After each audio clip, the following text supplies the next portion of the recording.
إلا أسماء سميتموها أنتم وآباؤكم ما أنزل الله بها من سلطان إن الحكم إلا لله أمر ألا تعبدوا إلا إياه ذلك الدين القيم ولكن أكثر الناس لا يعلمون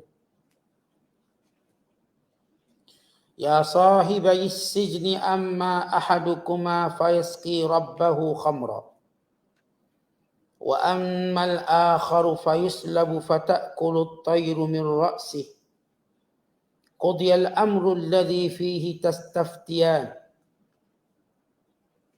وقال للذي ظن أنه ناج منهما اذكرني عند ربك فأنساه الشيطان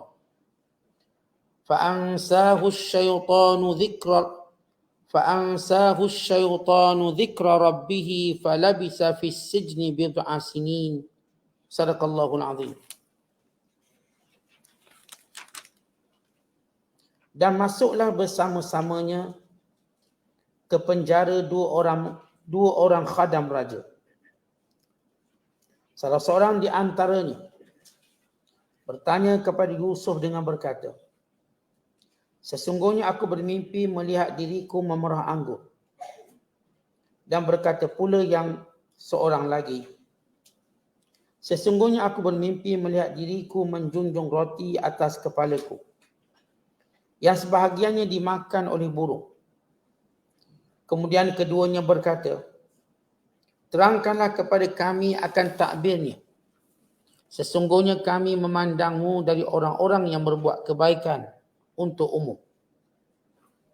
Yusuf menjawab, aku bukan sahaja dapat menerangkan takbir mimpi kamu itu, bahkan tidak datang kepada kamu sesuatu makanan yang diberikan kepada kamu tiap-tiap hari dalam penjara. Melainkan aku juga dapat memberitahu kepada kamu akan nama dan jenisnya sebelum ia dibawa kepada kamu. Yang demikian itu ialah sebahagian dari apa yang diajarkan kepadaku oleh Tuhanku. Dengan sebab itu aku meninggalkan agama kaum yang tidak beriman kepada Allah serta tidak pula percayakan hari akhirat. Dan aku pula menurut agama bapa dan datuk nenekku, Ibrahim dan Ishak serta Yaqub. Tidaklah sepatutnya kita mempersekutukan sesuatu dengan Allah. Mentauhid mengesakan Allah ialah hasil dari limpah kurnia Allah kepada kita dan kepada umat manusia. Tetapi kebanyakan manusia tidak bersyukur. Wahai sahabatku berdua yang sepenjara, memuja dan menyembah berbilang-bilang Tuhan yang bercerai-berai itukah yang lebih baik? Atau menyembah Allah Tuhan yang Maha Esa lagi Maha Berkuasa? Apa yang kamu sembahkan yang lain dari Allah hanyalah nama-nama yang kamu menamakannya, kamu dan datuk nenek kamu. Allah tidak pernah menurunkan sebarang bukti yang membenarkannya. Sebenarnya hukum yang menentukan amal ibadat hanyalah bagi Allah. Ia memerintahkan supaya kamu jangan menyembah melainkan Dia. Yang demikian itulah agama yang betul. Tetapi kebanyakan manusia tidak mengetahuinya. Wahai sahabatku berdua yang sepenjara, takbir mimpi kamu itu ialah, adapun salah seorang dari kamu, maka ia akan memberi minum arak kepada tuannya. Adapun yang seorang lagi, maka ia akan dipalang, serta burung pula akan makan dari kepalanya. Telah selesailah dan tetaplah berlakunya perkara yang kamu tanyakan itu. Dan berkatalah Yusuf kepada orang yang ia percaya akan terselamat di antara mereka berdua, sebutkanlah perihalku kepada tuanmu. Setelah orang itu dibebaskan dari penjara, maka ia dilupakan oleh syaitan untuk menyebutkan hal Yusuf kepada tuannya. Dengan sebab itu tinggallah Yusuf dalam penjara beberapa tahun. Masih lagi dalam penafsiran surah Yusuf, surah yang ke-12 pada juzuk yang ke-12. Bermula ayat 36 sehinggalah ayat 42. Ayat-ayat yang kita bacakan ini merupakan fasal yang ke-6, episod yang ke-6 dalam kisah Nabi Allah Yusuf AS, iaitu kisah Yusuf dalam penjara. Dan apakah yang dimainkan, apakah peranan Nabi Allah Yusuf dalam penjara? Supaya orang-orang beriman mengetahui bahawa mereka senantiasa punya peranan di mana pun mereka berada. Mereka mempunyai tanggungjawab walau bagaimanapun keadaan mereka. Maka ini telah ditunjukkan dalam kisah Nabi Allah Yusuf AS. Allah Ta'ala menceritakan ketika mana Al-Aziz, yakni pembesar Mesir, suami kepada Zulaikha, bermusyawarah dengan kaum keluarganya dan termasuk arahan daripada isterinya untuk memenjarakan Nabi Allah Yusuf AS. Walaupun mereka tahu kebenaran Nabi Allah Yusuf, mereka tahu Nabi Allah Yusuf tidak terlibat dengan apa-apa pun tuduhan, hanya kerana memuaskan hawa nafsu sebahagian daripada orang yang kononnya punya kuasa.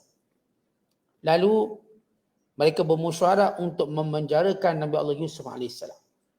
Maka untuk menjadikan perkara ini tidak disyaki salah guna kuasa, maka dipenjarakan bersamanya dua orang lelaki. Yang kedua-dua orang lelaki ini ialah orang yang ditohmah melakukan muamarah, konspirasi bagi membunuh raja. Dan kedua-dua orang ini merupakan orang yang dekat dengan raja. Seorang yang merupakan ketua bagi menguruskan minuman di raja. Yang seorang lagi ialah ketua dalam menguruskan makanan di raja. Ketua yang memasak roti untuk santapan di raja. Satu lagi ialah yang menuangkan arak, menuangkan minuman kepada raja. Supaya kemasukan Nabi Allah Yusuf dalam penjara tidak disyaki. Alih-alih Yusuf masuk penjara, pasti akan tanya kenapa dia masuk. Maka diambil dua orang yang memang sudah ditohmah untuk membunuh raja, dimasukkan sekali dalam senarai. Supaya keyakinan orang dan pengetahuan orang seolah-olah Yusuf ini juga terlibat dalam konspirasi untuk membunuh raja. Begitulah strategi orang-orang yang ada kuasa. Kerana mereka tahu kalau penyalahgunaan kuasa mereka diketahui, pasti mereka akan digulingkan, pasti mereka akan dicela. Lalu mereka buat satu strategi tuduhan. Kerana kebanyakan orang ada kuasa, mereka menggunakan segala kuasa tuduhan untuk membina persepsi masyarakat. Seolah-olah dia dipenjara dengan kewajarannya. Perkara sama yang berlaku kepada umat Islam di Andalusia. Ketika mana kerajaan Andalusia jatuh, maka umat Islam dipenjarakan beramai-ramai dengan tuduhan palsu yang direka-reka. Dan diminta pengakuan paksa ditandatangani yang menyebabkan sebahagian mereka dibunuh, sebahagian mereka dibakar hidup-hidup, sebahagian mereka dihalau keluar negara. Ini cerita orang berkuasa. Mereka sentiasa melakukan penganiayaan kepada orang yang tidak bersalah. Tapi untuk menampakkan orang itu bersalah, masukkan dalam senarai orang-orang yang bersalah. Masukkan dalam senarai orang-orang yang mereka rasa masyarakat kenal orang ni salah. Maka sebab itu dimasukkan bersamanya dua orang lelaki atas tuduhan konspirasi membunuh raja. Dan Yusuf salah seorang. Sedangkan kes Yusuf itu berlainan sama sekali. Pasti bila dia ketahui raja, maka ini satu kes yang tidak ada asas langsung. Orang yang cuba menjaga maruah diri, bukan menjaga reputasi nama baik tuannya, bukan menjauhkan diri daripada perbuatan dosa, bahkan tercela dalam masyarakat, apatah lagi agama, namun tetap dipenjarakan. Sebagaimana kita ta'liq pada malam lepas tentang ramai orang yang baik yang dimasukkan dalam penjara oleh orang yang menyalahgunakan kuasa. Maka Allah Ta'ala menceritakan, وَدَخَلَ مَعَهُ, dan masuk bersama Yusuf, as-sijna, akan penjara itu fatayan, dua orang pemuda. Disebut perkataan fatayan pemuda kerana kebiasaan pemuda ini mereka ialah orang-orang yang punya kekuatan, punya pengaruh. Maka kalau disebut orang tua yang nak membunuh, konspirasi membunuh, maka tak logik. Biasanya yang nak buat benda-benda yang bersifat subversif ini mesti orang yang kuat, orang muda-muda. Maka Allah menyebut dua orang pemuda masuk. Qala ahaduhuma, maka bila kedua-dua ini sudah memasuki suatu fatrah, satu tempoh masa mengenali Yusuf. Dan mereka mengenali Nabi Allah Yusuf dengan sifat yang baik, akhlak yang baik, dan juga wajah mempunyai aura kenabian. Kebanyakan ulama menyatakan Nabi Allah Yusuf mendapat wahyu kenabian ketika mana dalam penjara. Baginda mendapat wahyu kenabian. Dan kenapa Allah masukkan dia dalam penjara? Kerana kalau di luar penjara, dia masih kekal dalam status hamba orang. Bila dia masuk penjara, dia dah bebas daripada status hamba orang. Yang kedua, dengan masuk penjara, Nabi Allah Yusuf terselamat daripada fitnah berterusan yang dirancang oleh Zulaikha bagi memerangkap dia melakukan perkara yang terkutuk. Apatah lagi dengan persetujuan suaminya. Maksud persetujuan suami tak boleh buat apa-apa. Dan sebahat wanita-wanita di bandar, isi-isi pada pembesar. Yusuf mengetahui tak ada jalan selamat melainkan memilih untuk masuk dalam penjara. Dan yang ketiga, kerana Nabi Allah Yusuf hendak berdakwah. Yusuf AS membesar dalam keluarga kenabian Yaqub, Ishak dan Nabi Ibrahim. Mentauhidkan Allah. Dan beliau melihat masyarakat kebanyakannya menyembah berhala-berhala. Masyarakat Kanaaniyin. Dan demikian juga masyarakat Mesir. Tapi baginda tidak boleh mengingkari dalam keadaan baginda seorang hamba yang terperangkap dalam rumah tuannya, yang tak boleh keluar. Maka masuk penjara satu pilihan yang baik. Untuk berdakwah, untuk bebas daripada perhambaan, dan untuk bebas daripada perangkap-perangkap yang dipasang selalu senantiasa oleh tuannya. Maka ini antara hikmah. Kita tak sebut semua hikmah, antara hikmah. Maka dalam penjara tadi Yusuf dikenali orang baik, orang soleh. Menjadi kebiasaan kita tuan-tuan nak tanya apa benda pun kita tanya orang baik. Itu ialah fitrah manusia. Kita kalau nampak orang baik, nampak orang soleh, daripada percakapan dia, daripada tindak tanduk, lalu kita cenderung untuk tanya banyak hal-hal masalah diri, termasuk mimpi. Maka mimpi merupakan sebahagian daripada ilmu yang Allah berikan pada manusia, bukan sebagai alamat. Dan juga bagi menunjukkan betapa penting mimpi. Bahkan baginda sallallahu alaihi wasallam menyatakan bila makin akhir zaman maka mimpi itu menjadi paling benar. Dan orang beriman sentiasa dikunjungi oleh mimpi yang benar. Mimpi yang benar cuma milik orang beriman, tidak pada orang kafir. Dan kita tahu mimpi terbahagi pada 3. Mimpi dari Allah, mimpi dari syaitan, dan mimpi daripada permainan jiwa.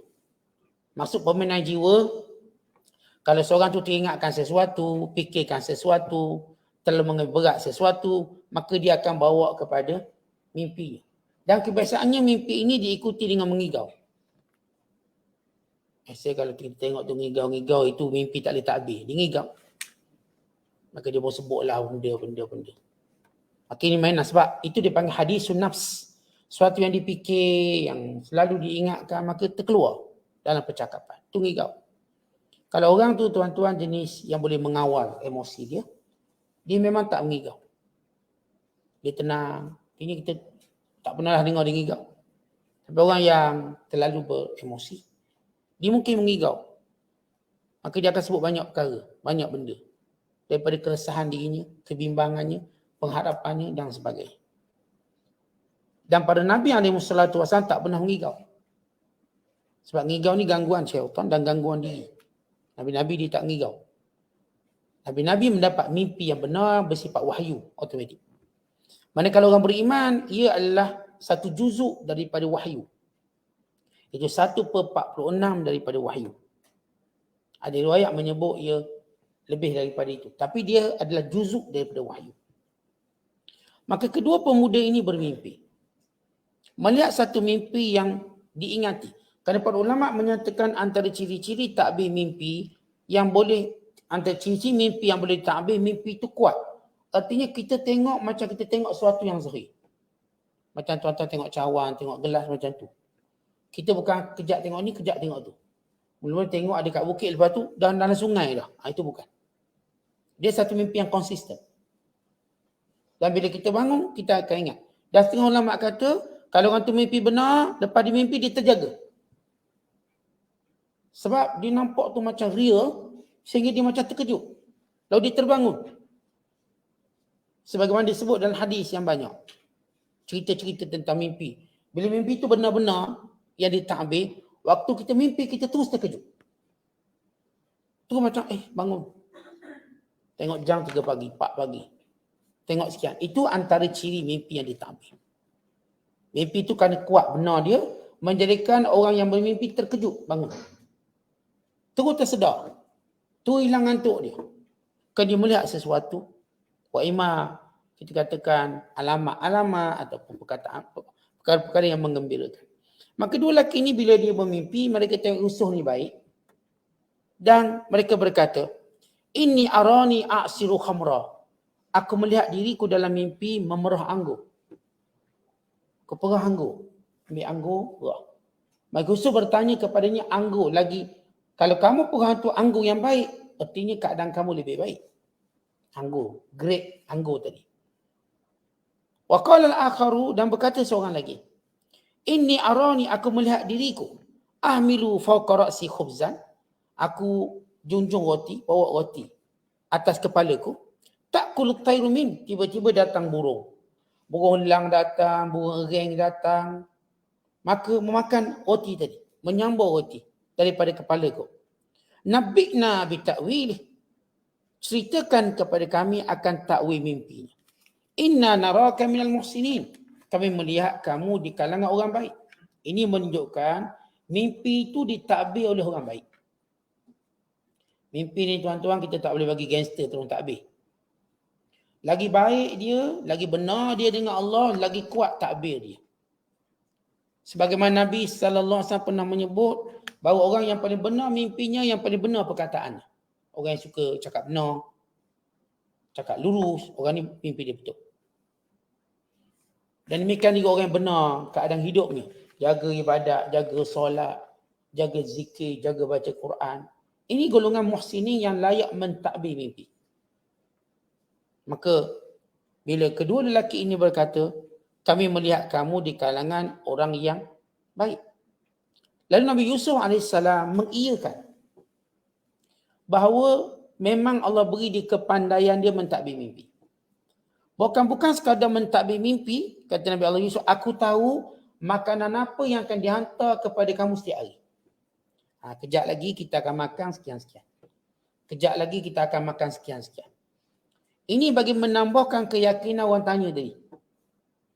Untuk menunjukkan tuan-tuan sekalian, orang yang memang ahli dalam bidang tertentu, maka boleh dia mengaku keahliannya.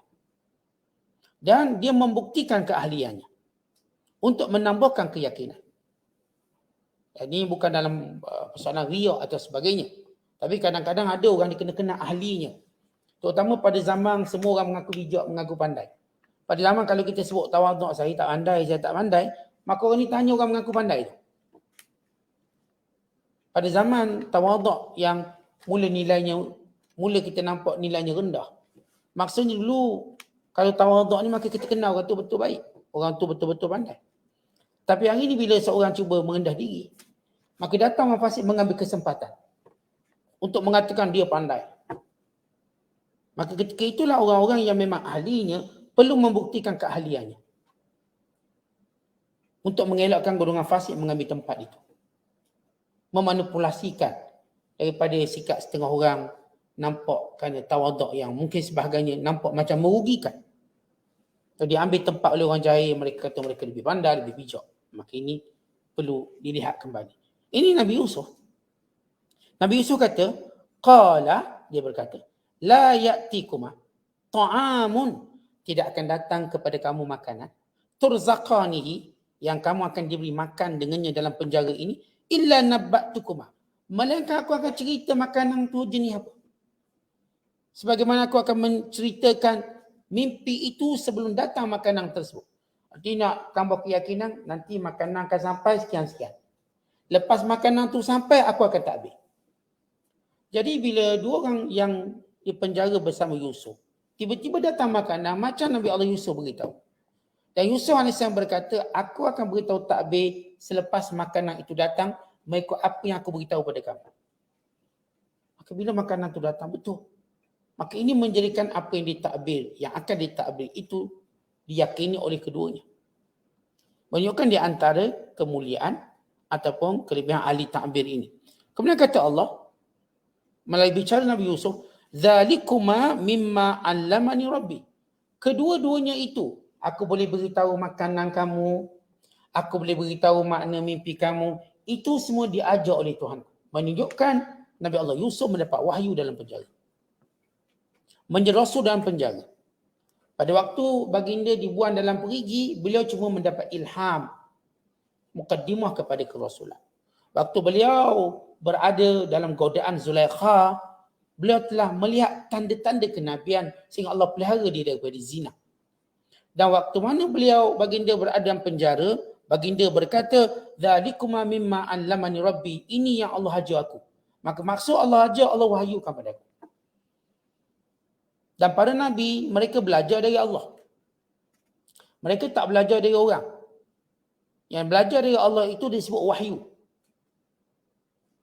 Maka Nabi Allah Yusuf AS, aku diajar oleh Allah kedua-duanya. Lalu Nabi Allah Yusuf, dia tak terus mentadbir mimpi. Tetapi dia mengambil kesempatan daripada keinginan orang bertanya masalah diri untuk mempromosikan dan berdakwah. Dan begitulah kaedah orang-orang ataupun mana-mana para pendakwah. Kita kadang-kadang orang datang jumpa kita kerana masalah dia. Contohlah, yang ni ada masalah rumah tangga, datanglah jumpa ustaz. Maka pendakwah yang bijak, dia mengambil kesempatan daripada orang datang untuk cerita kelebihan yang lain. Kita hidup ni kena pergi kuliah, barulah hidup terpimpin. Kita hidup ni jangan lupa solat, barulah Allah jaga kita. Kita hidup ni kena tutup aurat. Mengambil kesempatan daripada masalah dia ada sebelum jawab persoalan dia. Ini intro dakwah yang hebat. Kerana manusia tuan-tuan, bila dia nak sesuatu pada orang, dia akan lebih dengar kata orang. Lebih dengar. Kita ziarah orang sakit, misal contoh ada orang minta kita doa-doa lah sikit buat air tawar, Ustaz. Anak demam. Ni bini saya pun selalu demam, kita pun mula dakwah. Kita hidup ni dalam rumah tangga atau dalam rumah kita, banyakkan baca Quran. Jangan dengar lagu-lagu K-pop lah, lagu Hindustan lah, dakwah. Sebab di jiran sebelah dengar kuat Hindustan ni. Buka Quran, barulah Allah lindung kita, Allah jaga kita. Lepas tu tak ada karaoke lepas tu. Dakwah. Banyak benda-benda yang intro dakwah dilakukan, digunakan, diambil kesempatan ketika mana seorang tadi memerlukan sesuatu daripada orang-orang yang baik. Ini yang dibawa oleh Nabi Allah Yusuf AS. Ini metodologi. Ataupun ini disebut sebagai kaedah dia. Macam mana dakwah. Walau Yusuf AS boleh tu jawab. Kerana ada lebih penting daripada mimpi itu sendiri. Dakwah kepada Allah. Ya, apa yang disebut oleh Nabi Allah Yusuf AS. Ini sesungguhnya aku. Taraktu millata qaumin. Aku telah meninggalkan agama satu kaum. La yu'minuna billah, yang tidak beriman dengan Allah. Wa hum bil akhirati hum kafirun, dan mereka juga tidak beriman dengan hari akhirat. Mereka tak beriman pada Allah, mereka tidak beriman kepada hari akhirat. Artinya mereka ini golongan kufur, kafir. Bila Nabi Allah Yusuf kata aku tinggalkan kaum ini, Nabi Yusuf merujuk pada siapa? Merujuk kat mana? Dia merujuk pada dua keadaan. Pertama, bersama dengan ayahnya Yaqub. Yaqub AS juga terlibat dalam menentang golongan yang menyembah berhala. Itu golongan Kanaani. Bangsa Kanaan. Dan Nabi Allah Yaqub duduk di Syam. Dan dia memainkan peran dakwah sebagaimana bapanya Ishak. Dan sebelumnya Ibrahim. Ya, kita tahu Ibrahim AS waktu dikeluarkan daripada Iraq. Dikeluarkan daripada Iraq.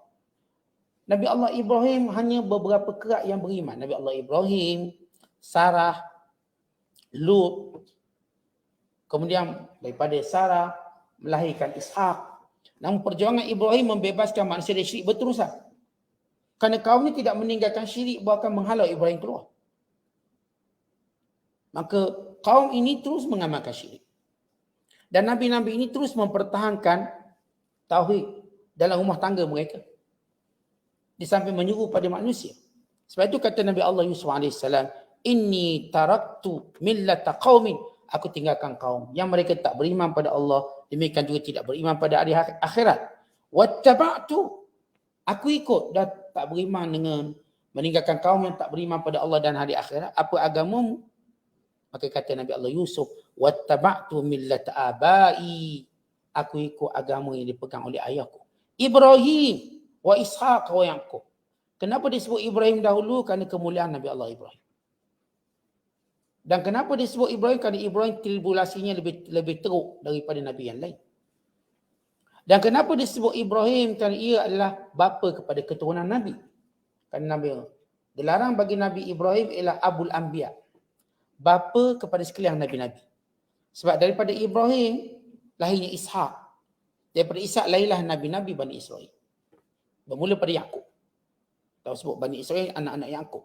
Ishaq, lepas tu Yaqub, maka bermula siri-siri Nabi-Nabi Bani Israel. Manakala melalui Hajar pula Ismail. Maka daripada Ismail lahirlah Nabi Muhammad sallallahu alaihi wasallam. Maka Ibrahim digelar Abul Anbiya, kerana daripadanya terbentuk keturunan para nabi. Maka sebab itu didahulukan nama Allah Ibrahim. Dan kerana perjuangan Ibrahim menentang Namrus, tidak sebagaimana Yaqub ataupun sebelumnya Ishaq. Kerana Nabi Allah Ibrahim, dia bertentang terus dengan Namrus bin Kanaan. Bertentangan terus. Selepas baginda dihalau keluar. Manakala Ishaq dan Yaqub mempertahankan. Nabi Ibrahim berhadapan terus. Yang ini maintenance, jaga. Maintain agama dan akidah. Maka Nabi Allah Yusuf menyebut, aku mengikut agama bapa-bapaku Ibrahim, Ishaq wa Yaqub. Maka tak patut kami yang diberikan dengan kewahyuan, yang diberikan dengan kenabian, yang diberikan dengan kebenaran, an nusyrika billahi min syai', untuk kami sekutukan Allah dengan sesuatu. Baik, yang pertama disebut tentang kesesatan kaum yang tidak beriman pada Allah dan hari akhirat. Ini dia punya mabadi, prinsip-prinsip utama agama. Kelompok yang tidak beriman pada Allah dan hari akhirat. Tidak disebut tentang perkara-perkara kecil-kecil syariat atau sebagainya. Asas akidah dulu. Tak semua Allah dan hari akhirat. Kemudian menyebut tentang bagaimana cara menyembah Allah dengan mengikut syariat Ibrahim, Ishaq dan Yaqub.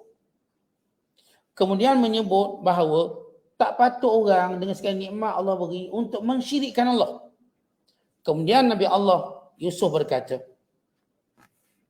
zalika min fadlillahi alaina, nikmat mentauhidkan Allah, Allah merupakan kurnia Allah pada kami. Wa 'alan nas, bukan pada semua manusia. Manusia, tuan-tuan, bila dia mentauhidkan Allah, maka senang hidup dia. Jelas matlamat dia. Dan dia akan mendapat segala rahmat Allah Subhanahu wa taala. Walakinna aktsaran nas la yashkurun, tapi kebanyakan manusia tak bersyukur. Bersyukur di sini disebut oleh Nabi Allah Yusuf AS, bila seorang tidak beriman pada Allah, automatik namanya kufur. Kalau dia tidak beriman pada Allah, namanya kufur, yakni tidak bersyukur. Siapa pun yang tidak beriman pada Allah, kalaupun dia dalam bicara perkataan dia banyak menyebut syukur, dia tidak bersyukur. Kerana syukur sebenarnya bermula dengan iman pada Allah, kemudian diikuti dengan lafaz, perkataan dan lain-lain. Kalau seorang tidak beriman pada Allah, dia sudah dikategorikan kepada orang yang tidak bersyukur pada Allah. Apa tidaknya? Kerana Allah ciptakan dia, kerana Allah beri rezeki dia, tiba-tiba dia semua lain pada Allah, maka dia tidak bersyukur. Kemudian beliau berkata, memberi hujah secara akal, mantik. Kata Nabi Allah Yusuf, ya sahibai sijin, wahai dua sahabatku dalam penjara, wahai sahabatku sepenjara, arbabun mutafarrikun, apakah Tuhan yang banyak? Khairun amillahul wahidul qahar, apakah Tuhan-Tuhan yang banyak lebih baik daripada Tuhan yang satu yang berkuasa? Kerana di Mesir mereka sembah Tuhan yang banyak. Termasuk Tuhan Fir'aun, termasuk Tuhan hujan, termasuk Tuhan air, termasuk Tuhan tumbuhan. Tuhan-Tuhannya banyak. Mereka menyembah patung-patung yang banyak, berhala-berhala yang banyak, yang diletakkan nama-nama yang tidak punya asas apa pun. Maka Nabi Allah Yusuf suruh dua banduan ni berfikir.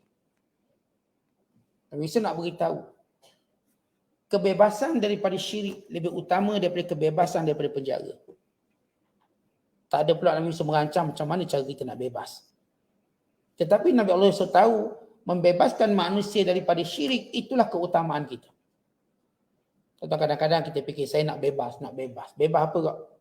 Saya nak bebas guna duit. Biar sebab tu saya nak kaya. Saya nak bebas nak buat apa-apa sebab tu saya nak kuasa. Saya nak bebas pergi ke sana, ke sini sebab tu saya nak sihat. Kita bercakap tentang kebebasan yang akan terhenti dengan kematian. Tapi kita tidak bercakap dengan kebebasan yang sebenar yang ditimbang oleh Allah menjadi asas kebahagiaan. Itu bebas daripada segala yang syirik pada Allah. Kebebasan ini yang sebenar. Jiwa kita jangan bergantung selain Allah. Jangan berharap selain Allah. Jangan bertawakal selain Allah. Ini jiwa yang bebas. Inilah jiwa-jiwa yang bahagia yang sebenar.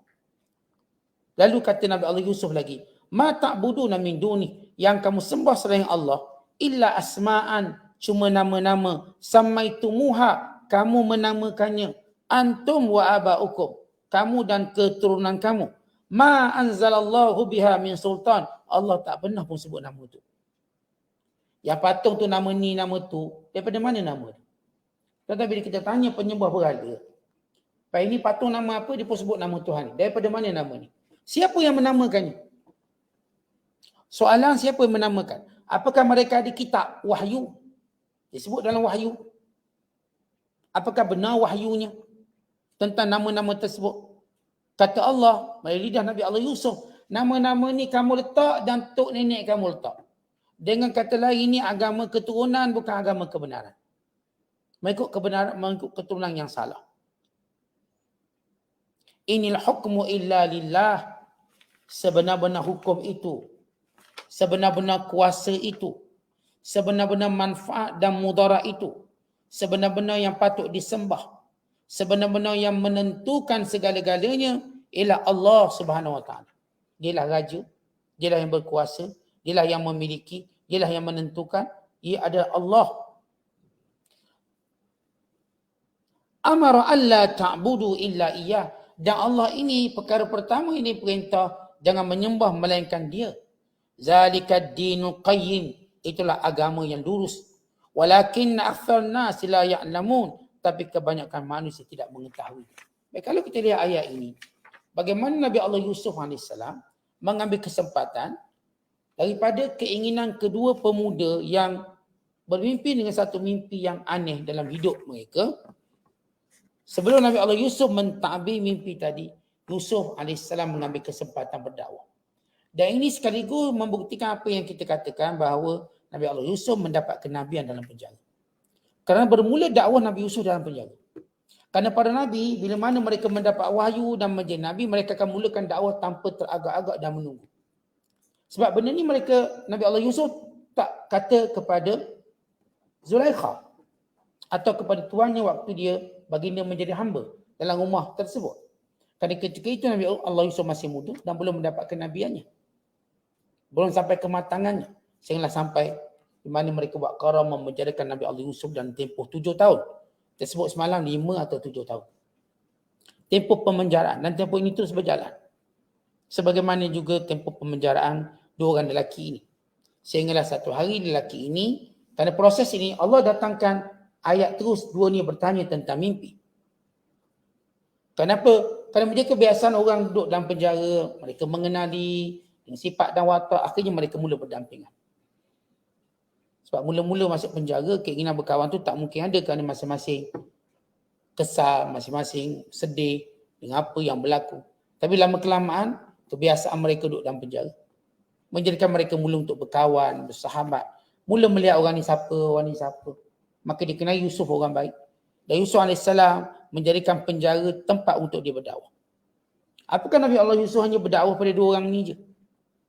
Apakah yang lain-lain banduan? Ataupun seolah-olah dalam penjara ni ada 3 orang je banduan? Yang lain tidak ada. Tuan-tuan, kenapa Allah Ta'ala tak cerita semua? Allah Ta'ala cerita yang utama, iaitu pertama permulaan dakwah. Daripada 2 lelaki yang paling dekat dengan raja. Seorang tukang beri minum, menjadikan minuman, protokol minuman, seorang makanan. Maka memang selalu dalam kehidupan kita bila kita bercerita sekalipun, kita akan bercerita cerita-cerita utama. Kalau tuan-tuan pergi 3 hari ke Langkawi sebagai contoh. Cuba story sikit. 3 hari Langkawi. Kita pasti story, kita cerita benda yang agak-agak penting. Saat saya sampai sana, terus pergi ni, nasi dagang Pak Malau. Dia terus pergi point straight. Sebab Pak Malau tu glamour. Misalnya, RM15 sepinggang Ustaz. Ni kalau ayam kampung. Ayam kampung. Kalau ni pula harga sekian-sekian. Saya tak nak makan, saya pun tak nak pergi. Saya cuma cerita. Mungkin betul, mungkin salah. Maksud saya lah bila orang pergi satu tempat, dia tu akan story cerita benda yang paling penting, paling happening di sana. Saya pun pergi nak beli coklat Ustaz. Licin coklat. Tempat ni. Kemudian saya pun Ustaz pergi sini, kain batik pun tak ada. Contohlah. Dia mesti cerita benda, dia tak cerita dia pergi Jambang ke, dia tak cerita dia pergi benda-benda yang tak masuk dalam cerita. Contoh pun bila suruh cerita sikit lah pengalaman duduk Mesir lama ni Ustaz cerita. 4 tahun Ustaz duduk, Ustaz cerita. Saya tak akan cerita mula-mula begini sampai 4 tahun tuan-tuan kena dengar. Saya mesti cerita yang agak-agak menarik. Walhal cerita lain juga ada. Tapi bagi saya yang menarik ini. Maka saya akan cerita saya naik kapal terbang gini, yang mungkin pengalaman paling berharga dalam kapal, saya akan cerita detik sekian-sekian. Saya tak jumpa meja makan atas kapal terbang, mungkin saya cerita. Atau mungkin saya cerita bila saya turun, maka saya pun tengok benda ni yang saya tak pernah tengok. Maka dalam penjara ni, kita nak buat satu analogi untuk kita faham. Bukan 3 orang ni je bantuan duduk penjara. Banyak. Tetapi inilah yang happening. Dan ini menjadi sebab Nabi Allah Yusuf keluar dari penjara melalui mimpi orang ni. Dan kedua-dua orang ini ialah orang yang merupakan kita katakan kes berprofit tinggi. Kerana membunuh raja. Yang lain mungkin kes kecil je, curi rambutan, curi durian, musangking, kayak gitu je. Ini berprofit tinggi sebab kita tuan-tuan, saban tahun, saban hari orang masuk penjara. Tapi kita tak peduli sangat kalau kes kecil-kecil. Tapi bila kes tu besar, kita pun macam tertarik untuk tahu. Mengikuti kes tadi. Sok khabar pun duk bilang ataupun terus merakam detik-detik tadi. Bukankah itu kebiasaan kita dalam kehidupan dunia? Bila benda-benda utama tu orang nak ikuti. Orang mati ni tiap-tiap hari. Tapi bila mati tu lain sikit pada lain, maka kita cuba mengikutinya. Begitu keadaan manusia. Fitrah dalam bercerita, fitrah dalam mereka merakamkan sesuatu. Maka Nabi Allah Yusuf dakwah pada semua dalam penjara. Saya dah kata bahawa medan dakwah Nabi Yusuf dalam penjara lebih sesuai. Kerana dalam penjara tak ada undang-undang. Berbanding luar. Mungkin kalau Nabi Yusuf berdakwah di luar, dia terus ditangkap. Kononnya melanggar, kita katakan undang-undang di situ yang menyembah berhala. Dalam penjara tadi, semuanya cuma menunggu hukuman. Maka kebebasan berdakwah, memulakan dakwah bermula di situ. Maka episod dakwah berjalan. Dalam menyebut tentang tauhid. Dan orang dalam penjara pula kerana mereka tak ada kesibukan. Menjadikan mereka lebih fokus mendengar dakwah. Tahu orang duduk penjara ni, mereka tak sibuk. Kita duduk kat luar ni sibuk. Sebab tu orang duduk penjara salat Jumaat penuh. Orang duduk penjara salat Jumaat bagus. Semualah. Kena tanya pengalaman orang duduk penjara. Bagus dia pun. Dia ada sistem dia yang menjadikan mereka bagus. Mereka tak fikir anak bini pun tak fikir, apa pun tak fikir. Kalau fikir pun memang tak boleh buat apa-apa. Menjadikan mereka lebih ingin mendengar sesuatu yang menjadikan mereka jadi lebih baik. Ini medan dakwah. Jadi cerita tentang 2 orang lelaki. Pertama kerana 2 orang lelaki ini kes berprofil tinggi. Yang kedua, keajaiban mereka ialah mereka bermimpi dengan satu mimpi. Yang salah satu mimpi menjadi sebab kepada terbebas Nabi Yusuf daripada penjara. Maka Allah pun cerita bagaimana dakwah Nabi Allah Yusuf berjalan. Baik, kemudian seterusnya, episod seterusnya, bila Nabi Allah Yusuf boleh mentadbirkan mimpi. Tadi episod ke-6 berdakwah. Episod ke-7 ini Al-Faslus Sabi' fi qissati Yusuf. Episod ke-7 dan kisah Nabi Yusuf mula mentadbir 2 mimpi tadi. Maka kata Allah, ya sahibai sijin, wahai 2 saudaraku sepenjara. Amma ahadukuma, salah seorang kamu, fayaski rabbahu khamra, dia akan menjadi pelayan VIP utama kepada raja. Perkataan Rabbahu di situ bukan maksud Tuhan. Rabbahu yang ni tuang dia. Tuan ni siapa? Raja lah. Sebab ni memang dulu bekas pemberi minum raja, pegawai protokol raja dalam menyediakan minuman. Kamu yang bermimpi perah anggur menjadi arak, kamu akan menjadi pelayan yang dekat dengan raja. Kamu langsung menuang padanya, bukan orang lain. Kalau raja kalau dia nak air, sini datang. Yang ni yang akan tuang. Orang lain tak boleh. Dia khusus, pegawai khusus. Wa ammal akharu, ada seorang lagi, fayuslab, akan disalib. Fatakulut tayru min ra'si, lalu akan datang burung memakan dia. Disalib, dibiarkan mati, lalu bangkainya dimakan oleh burung. Qudiyal amru alladhi fihi tastaftiyan, maka telah muktamad mimpi yang telah kamu minta fatwa. Begitulah takbirnya. Dan kita ingat Nabi Allah Yusuf AS mentakbir mimpi dengan wahyu. Maka mimpi ini 100% ditakbir tepat. Seorang kamu akan selamat. Bukan menjadi orang kepercayaan raja. Dia sendiri akan tuang air pada raja. Segala minuman raja nak, raja akan panggil dia je. Yang kedua, salah seorang kamu akan mati. Akan disalib. Tapi natijahnya kedua-dua ini beriman pada Allah. Mereka telah dimuliakan oleh Allah dengan mimpi tadi yang menjadikan mereka beriman. Selepas Nabi Allah mentakbir mimpi, kebanyakan ulama tafsir menyatakan takbir mimpi ini berlangsung selepas 3 hari, kedua-duanya ini dikeluarkan. Seorang dikeluarkan untuk kembali mendapat jawatan. Dibebas daripada tuduhan membunuh raja. Seorang lagi sabit tuduhan tersebut sehingga dia dihukum bunuh, disalib dan dibiarkan mayatnya dimakan oleh burung-burung. Sebab biasa burung ni dia tak makan orang dan kadang orang hidup. Tak ada burung nak patuk kita waktu kita hidup. Tapi bila kita mati atau bila orang tu dah jadi mayat, maka burung akan patuk. Maka itu dia punya sinonim dia. Takbir mimpi. Wa qala lilladhi, dan berkata Nabi Allah Yusuf, lilladhi, kepada yang zanna annahu, yang dia sangka, dia yakin, annahu, bahawa dia itu najim minhuma, terselamat salah seorang daripada keduanya. Yusuf kata pada orang yang dia yakinnya akan selamat. Siapa?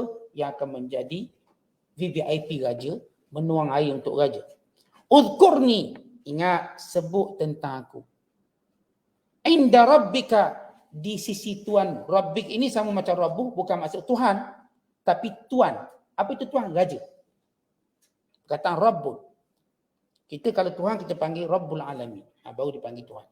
Rabb itu mengurus atau juga memberi maksud raja. Ingatkan isu aku ni. Tolong. Nabi Allah Yusuf mengguna sebab zahir. Menjadi kita tuan-tuan ikhtiar lah ikut mana. Bila kita disekat, kita dituduh secara undang-undang salah, kita ada kabel-kabel, kita beritahulah. Dia kita dituduh dengan tuduhan macam-macam. Maka kita nak bersihkan diri kita. Kita cari orang dekat dengan raja, dekat kabel raja, dekat dengan orang ada kuasa. Orang pegang jawatan, tolong bersihkan saya. Maka kata Nabi Yusuf pada orang yang akan selamat. Dan dia akan terus berada dengan raja. Maknanya dia berpeluang berbisik dengan raja, bercakap dengan raja. Udhkurni, sebut tentang aku. Inda rabbika, di sisi rajamu. Fa'ansahu syaitan. Tapi syaitan menjadikan dia lupa. Zikra rabbihi, menyebut kepada raja. Falabisa, kerana itu Yusuf kekal lagi dalam penjara. Bid'a sini, bertahun-tahun lagi. Seorang ulama kata lepas Nabi Allah Yusuf di penjara dalam kadar 7 tahun, disambung lagi 7 tahun kerana orang tu lupa. Jadi 14 tahun. Dan setengah ulama mengatakan tempoh Nabi Allah Yusuf dipenjarakan ialah 7 tahun. Daripada mula dimasuk sampailah dia keduanya orang diraja tadi bermimpi, maka dia mentakbir, kemudian orang tu lepas, lupa nak beritahu hal dia kepada raja, maka berkekalan dia 7 tahun. Walhasilnya, Nabi Allah Yusuf duduk dalam penjara tempoh yang lama. Bertahun-tahun lamanya. Allah sebut bid'a sinin, bertahun lamanya. Perkataan bid'a sinin antara 3 hingga 9 tahun. Itu bid'a, perkataan bid'a. Ialah antara 3 hingga 9. Artinya Yusuf AS dah duduk satu tempoh. Kemudian harapan Nabi Allah Yusuf, orang ni yang bebas ceritalah, saya guna kabel sikit lah. Tetapi Allah Ta'ala menegur Nabi Yusuf. Teguran kepada Nabi Yusuf. Walaupun sebenarnya tak salah mengambil sebab. Tetapi tidak bagi para Nabi. Kerana para Nabi diminta direct dengan Tuhan. Kita boleh bersebab. Sebab itu disebut dalam riwayat. Jibril AS datang mengunjungi Yusuf dalam penjara. Sebab kita dah kata dia Rasul. Maka semua Rasul dikunjungi oleh Jibril. Pak Jibril penyampai wahyu. Sambil menegur Nabi Allah Yusuf. Wahai Yusuf, kenapa kau minta tolong dengan orang? Kamu cakap dengan orang yang bakal bebas. Ingat, tolong beritahu Raja aku tak salah. Kenapa kau minta tolong dengan orang? Lalu Jibril kata, wahai Yusuf, aku nak tanya kamu. Siapa yang membebaskan kamu daripada dibunuh oleh saudara-saudaramu? Waktu kamu dirancang untuk dibunuh oleh saudara-saudaramu, siapa? Adakah kamu ada jerit, tolong, tolong? Kamu tak jerit kan? Tapi Allah selamatkan. Kata Nabi Yusuf, ya benar Allah. Siapa yang keluarkan kamu daripada telaga? Tak ada pun kamu duduk dalam peri jerit, tolong, tolong. Yusuf diam dia. Tempoh tu semua Yusuf diam. Lalu kata Nabi Allah, Yusuf, Allah lah. Dan siapa yang menyelamatkan kamu daripada zina? Waktu kamu diperangkap untuk zina, maka jawab Yusuf, Allah. Siapa yang menyelamatkan kamu daripada tipu daya semua wanita-wanita yang berpakat untuk menyuruh kamu berzina? Maka jawab Yusuf, Allah. Habis kenapa kamu tinggal Allah? Kamu tidak mohon pada Allah dan kamu percaya pada makhluk? Kerana itu Allah menghukum Nabi Yusuf dipanjangkan lagi penjara. Supaya dia hanya memohon kepada Allah. Dan Yusuf berkata, Ya Rab, wahai Tuhanku, kalimatun zallat minni. Inilah satu kalimah aku buat silap. Satu kalimah aku buat silap. As'aluka ya ilaha Ibrahim wa ilaha wasyaikh Ya'qub alaihi assalam antarhamani. Aku mohon padamu dengan nama Tuhan Ibrahim, dengan Tuhan Ishak, dengan Tuhan Ya'qub untuk engkau merahmati aku. Lalu Jibril AS berkata, fa inna uqubataka an talbasa fis sijin bid'a sinin. Allah hukum kamu sebab kamu minta tolong dengan makhluk, kamu duduk lagi bertahun-tahun duduk. Ini hukuman kepada Nabi Allah Yusuf. Sebab Nabi Allah Yusuf mula tak percaya pada makhluk, dia minta tolong. Kata ini untuk nisbah Nabi. Tetapi secara umumnya memang kita diminta mencari ikhtiar. Namun ikhtiar itu berbeza-beza ikut orang. Para Nabi SAW, sebab mereka berada pada keyakinan yang tinggi, maka mereka tidak boleh minta tolong melainkan pada Allah. Mereka hanya minta tolong, mereka tak boleh gunakan perantaraan makhluk ini. Sebab makhluk. Kerana itu Allah Ta'ala menegur Nabi Allah Yusuf. Sehingga beliau berada dalam penjara. Dipanjangkan dan tempoh tersebut. Saya ada sebut dalam menentukan tempoh tadi, sepakat ulama tempohnya panjang. Yang bermula daripada qara, daripada aziz untuk masukkan dia antara 5 hingga 7 tahun. Kemudian bila beliau hampir dalam tempoh, dia yakin akan bebas, apatah lagi dengan salah seorang rakan penjaranya, sebab duduk dalam penjara ni kan rapat. Sudah keluar dan menjadi orang dekat dengan raja, pasti menyebut tentangnya. Tiba-tiba dilupakan oleh syaitan. Allah menyebut perkataan lupa syaitan kerana penyakit lupa datang daripada syaitan. Syaitan akan lupakan kita benda-benda baik. Sama ada kita lupa daratan, sampai kita lupa asal-usul kita. Kerana orang bila belum berpangkat, cakapnya macam-macam. Sebab itu YB kita banyak dilupakan oleh syaitan. Waktu dia belum ada kuasa, dia janji macam-macam. Dia ada kuasa, dia pun lupa. Siapa lupakan dia? Syaitan. Melainkan dia istighfar, kembali pada dia ingat balik janji dia. Bukan semualah, kebanyakan dia.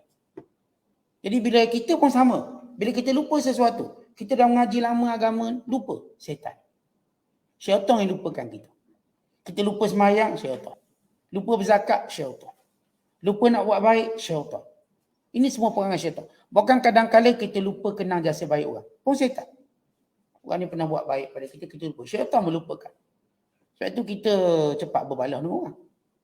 Sebab kita lupa jasa-jasa baik seseorang. Maka ini semua peranan syaitan. Sebab itu bila kita lupa, kita istighfar. Kan itu bila kita lupa, kita bertaubat. Saat saya ni penyakit lupa banyak sangat. Dalam semayang lupa rakaat. Misalnya. Dalam sekian lupa. Ya kadang-kadang lupa tu datang sekali-sekala. Tapi ini yang kita katakan penyakit yang menjadi teruk sangat lupa kita. Kalau sekali-sekala solat, lupa, itu tanda kita manusia.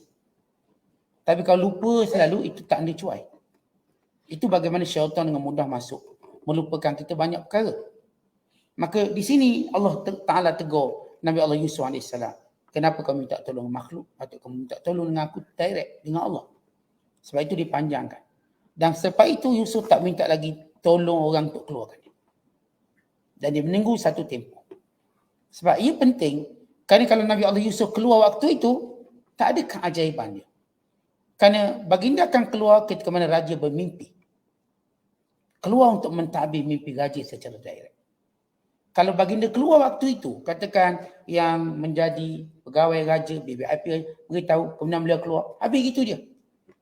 Dia tak akan sampai Yusuf menjadi orang kepercayaan raja. Sebab kes tadi tak membabitkan dia raja, membabitkan dengan orang lain. Bila raja tadi bermimpi, kes tadi membabitkan dia raja. Dan menjadi kebiasaan orang besar, orang ada kuasa. Kalau orang tu berjasa pada dia direct, maka dia akan membalasnya direct. Maka ini hikmah untuk Allah Ta'ala jadikan Yusuf AS kerana tawakal yang benar, penyerah diri kepada Allah yang benar, maka dia terus tanpa menggunakan orang ini berhadapan dengan raja pada episod yang seterusnya, itu Yusuf AS bertemu dengan raja dan mimpi raja. Wallahu a'lam. Assalamualaikum.